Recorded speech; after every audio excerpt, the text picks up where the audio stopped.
Terence, when did you know that you were going to beat him over here on your left? When he signed the contract. Why the hell was old Canelo Alvarez take the rematch? All right, why would he start negotiating? And there's a few things going on here. Number one, there was a rematch. However they rate me, it doesn't matter. At the end of the day, we got to fight, and I'm going to win the fight. It's simple as that. I try it, but my body just no let me go. He was a desperate man fighting to rescue what's left of his legacy. After the humiliating performance we all witnessed in September 2025, most fans believed the story had reached its final chapter. Many assumed the torch had been passed for good and that Canelo Alvarez would quietly fade into the sunset. But we were wrong. As TV Azteca, Mexican boxing channel, is reporting that 4-division world champion, 2-time undisputed super middleweight, first ballot Hall of Famer, Mexican superstar boxer, Saul Canelo Alvarez, who is 63 wins, 3 losses, 2 draws, 39 wins by way of knockout, has indeed now, after suffering another loss, after having surgery on his elbow, he is now of the mindset that he can overcome the mountain that it was in September in the form of 5-division world champion, 3-division undisputed world champion, pound for pound king, #1 fighter in the world, first ballot Hall of Famer, superstar boxer, Terence "Bud" Crawford. But is he chasing redemption or walking straight into a second career-ending beating? Let's dive into the chaos. After Canelo's brutal loss in September, the silence from his camp was almost unsettling. That quiet finally shattered on Mexican television, where Canelo made an unexpected appearance on Tex Los Protagonistas. His demeanor was nothing like the calm, calculated businessman fans are used to. Instead, he appeared tense, focused, and almost urgent. Network insiders confirmed that Canelo made one thing unmistakably clear. His #1 priority is a rematch with Terence Crawford. He didn't mince words. Negotiations for 2026 have already begun, and he wants this fight no matter what it takes. I'm not bull jiving. Listen, Saul Canelo Alvarez versus Terence "Bud" Crawford in negotiations to happen 2026. The rematch. And let me tell you something. The phrase "at all costs" says everything. Canelo normally negotiates from a position of power, setting catch weights and rehydration limits.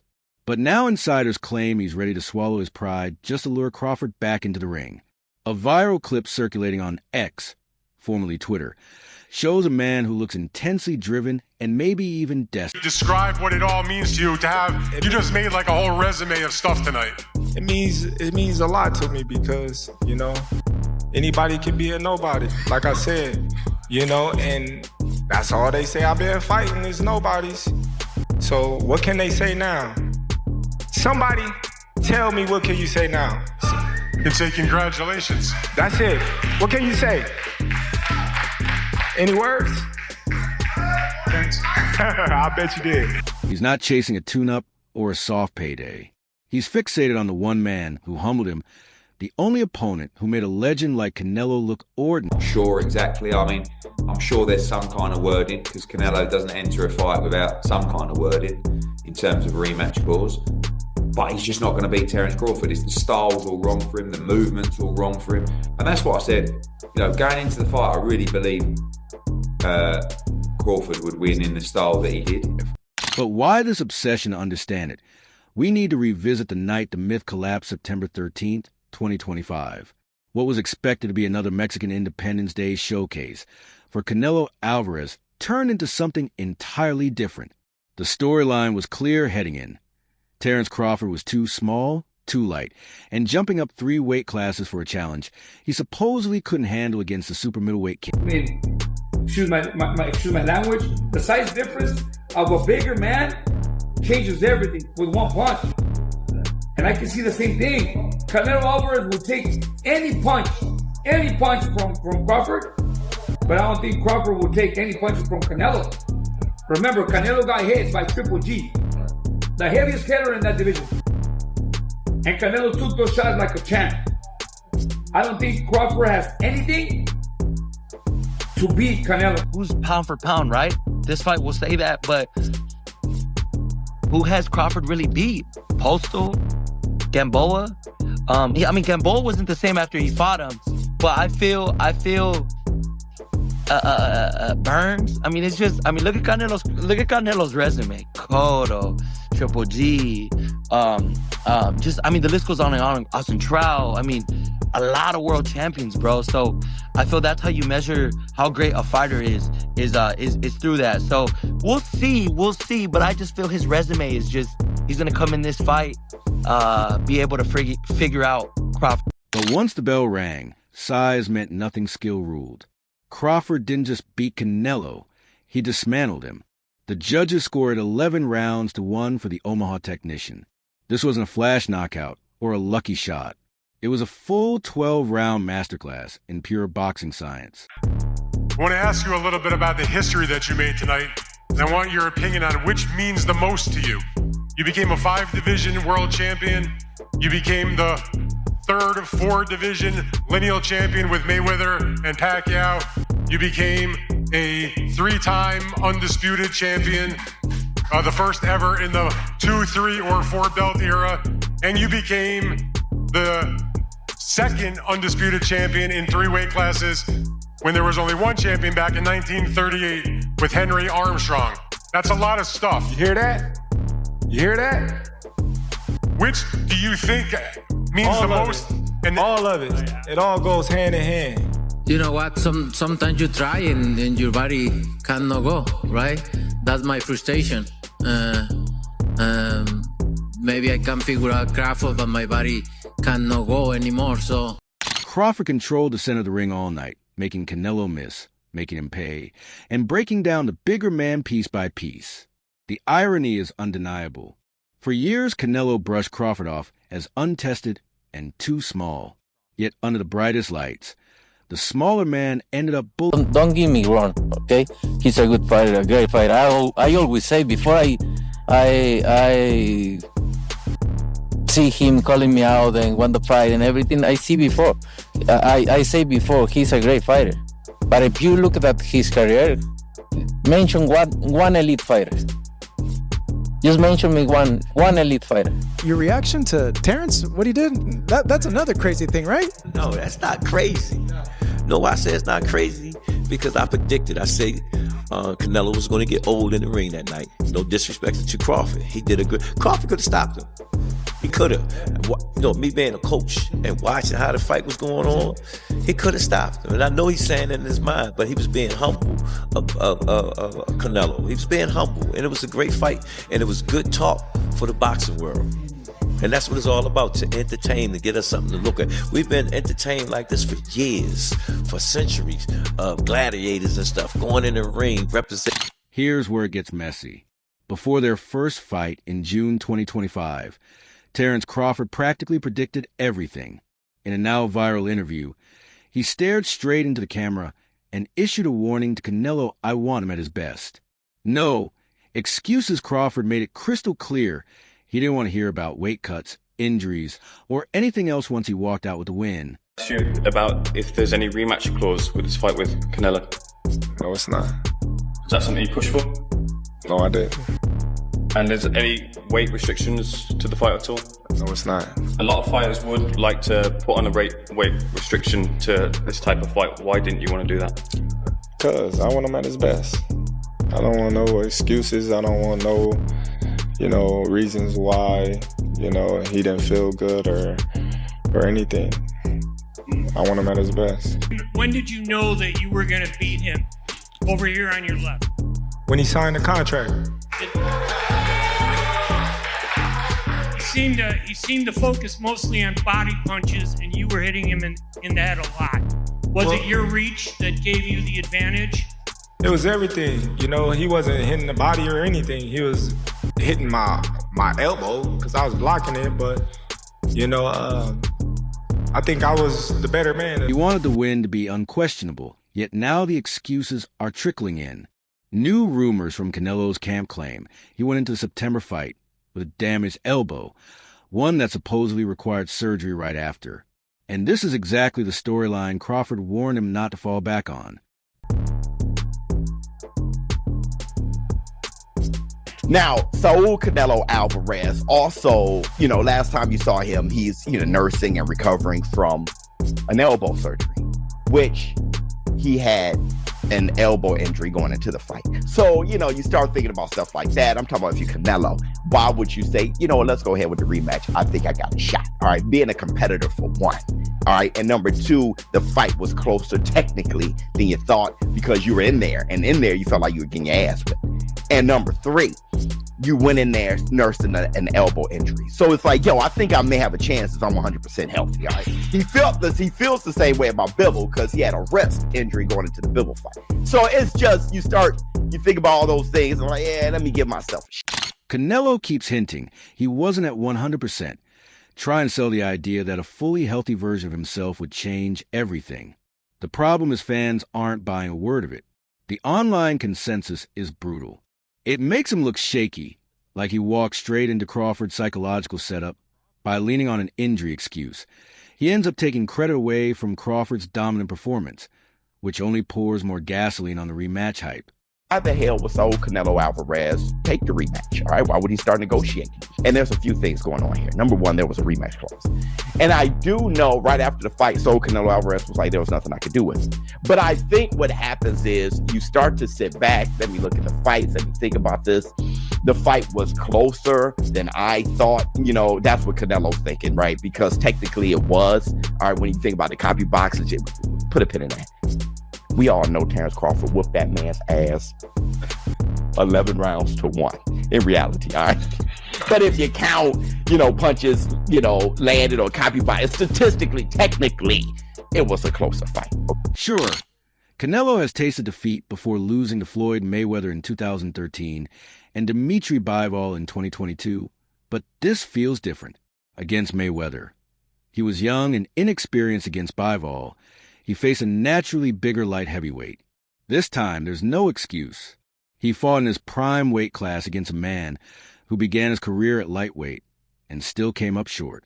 To give that great Mexican warrior the energy and the power that he needs to overcome the battle. Well, that didn't work this time. The slim, skinny, dark-skinned dude from Omaha, Nebraska beat you in front of all of those people. So Canelo got to get it back in blood. I respect that, Nello. Go back and do your thing, run it back, and see what you can do differently. You dig? Y'all let me know, what do you think about this Canelo rumored to want to rematch Terence Crawford in his next fight? Peace. Nah, Canelo's got this, but deep down I kind of knew that it was all wrong for him. And to be honest with you, Canelo knew it was all wrong for him. I had the conversation with Canelo Alvarez probably, I don't know, a year ago, about Terence Crawford, and he was like, "No, why would I fight Terence Crawford?" He hates that style. And when he fought Charlo, I remember him being really disappointed that Charlo just moved and moved and moved. And that's why he ended up fighting Munguia and Berlanga, because they're guys that wouldn't do that and they'd stand in front of him, and that suits him down to the ground.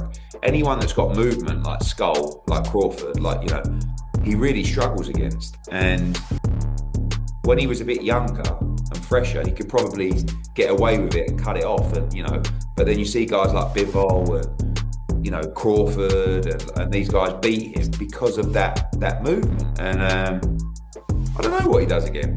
I mean, the big insiders say Canelo's ego can't stomach the loss that's consuming him. He's desperate to reclaim his pride, a feeling mirrored by numerous fight analysts.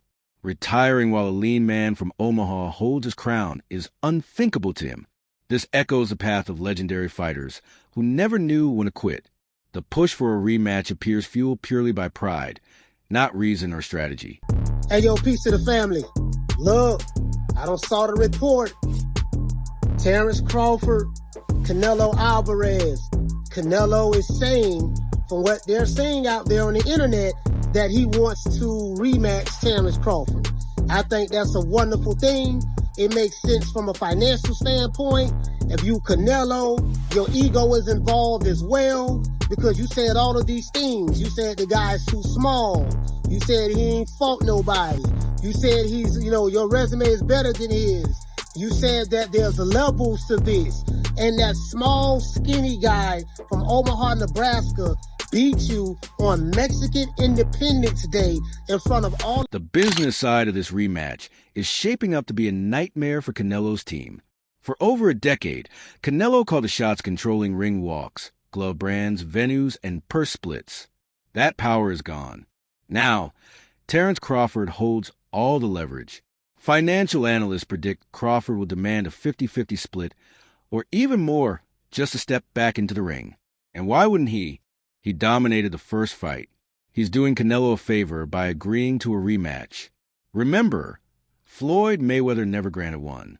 Dimitri Bivol didn't either. Crawford is the only fighter with a mindset to run it back, but he will make Canelo pay handsomely for privilege. This rematch be the first one out of the fighters who've beaten Saul Canelo Alvarez to give him a rematch. Floyd Money Mayweather didn't give Canelo Alvarez a rematch. Dimitri Bivol didn't give Canelo Alvarez a rematch. But here, Terence Bud Crawford doing what he does. And let me give you a side note. Let me just put a pin in that. Put a pin in that real quick. Do you know what Terence Bud Crawford was trying to do? The type of bags he was trying to collect this year? Terence Bud Crawford accepted the Jake Paul fight. Yeah, the replacement fight for Gervonta Tank Davis. Terence Bud Crawford accepted that damn fight. Now, MVP, Jake Paul, they didn't go with Terence Bud Crawford. They went with AJ, which I'm still scratching my head on that. All right, because that is going to be a brutal knockout. But with that said, Terence Bud Crawford said yes to this, knowing damn well he's going to negotiate with Canelo. You want to talk about the bag? Roles have reversed entirely. Canelo is scrambling to secure the fight, while Crawford sits back, relaxed, and counting the money. When I set my sights on doing something and I know what I'm capable of, it's not like a surprise to me. It's a surprise to y'all because y'all didn't believe me. You know, but for me, I knew I could do it, and I believed that I could do it. I just needed the opportunity. Oh, well, you got two champions and two different styles. And obviously, Crawford was a little quicker. But Canelo didn't have any quit, and he kept coming forward. He kept fighting. So it was a great fight. I would actually like to see it again. If this fight happens in May 2026, how can Canelo possibly win outboxing Crawford isn't an option. We've already seen that. Renowned trainer Robert Garcia offers a bold perspective. Canelo's only path to victory is to abandon traditional boxing and needs to make a change. I think I would love to see the rematch. I think in the rematch, if he comes back with the hunger that he needs, he could beat Crawford. Because Crawford, you know, is very talented, but I think Canelo could beat him. Canelo's strong, man. Canelo's strong. Canelo could take a good punch. So I think he could just go and don't respect his punch and throw punches even though you're gonna get hit. But don't give up. Keep going until you. Garcia's analysis is ruthless. He claims Canelo showed too much respect for Crawford's skills in their first encounter. To win a rematch, Garcia insists Canelo must stop worrying about getting hit.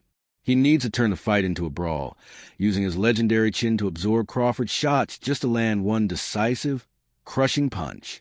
Garcia's prescription is reckless, abandon defense, leverage his physicality, and physically dominate Crawford in the ring. It's a strategy that could either produce a dramatic knockout or leave Canelo battered and broken. The boxing world is deeply divided. A scroll through Reddit and other fight forums reveals the split. Half the fans admire Canelo's warrior spirit, celebrating his refusal to back down and his desire to avenge the loss like the legends of old a pure act of courage. The other half calls it delusion, arguing Crawford already has Canelo figured out. A lot of Mexican supporters, you know, they love boxing.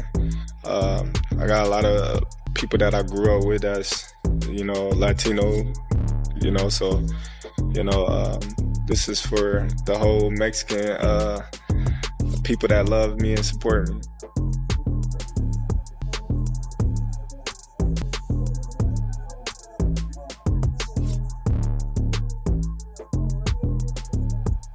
A cynical theory is also making rounds. Some believe Canelo knows his peak is behind him and is chasing one last enormous payday, potentially $50 million or more before finally stepping away. Going to move up to fight David Benavidez now at 175. There's nowhere to go. Like, Crawford could still try to conquer 160, but who is putting up real money for that? Canelo has already cleaned out the 168-pound division. Besides Terence Crawford, where else is he going to go? I just think the more time passes, the more we get away from the outcome of this fight, that's when people are going to start to realize that doing it one more time is in the best interest of both these guys. And for boxing, by the way, because that's another big event that you could put on the calendar. You're pretty stupid for a smart guy, especially when it comes. Whether it's courage, delusion, or pure greed, the world will be watching closely. May 2026 is shaping up to be one of the most pivotal months in modern boxing history. Canelo Alvarez is wagering his entire legacy on a single night. A victory would mark the greatest comeback the sport has ever seen. A second defeat, especially in the dominant fashion of the first fight, would shatter his aura of invincibility forever. So, what's the verdict? Is Canelo letting his ego write a check his body can't cash? Or will the king rise again to reclaim his throne? That's all for today's video. If you enjoyed it, don't forget to hit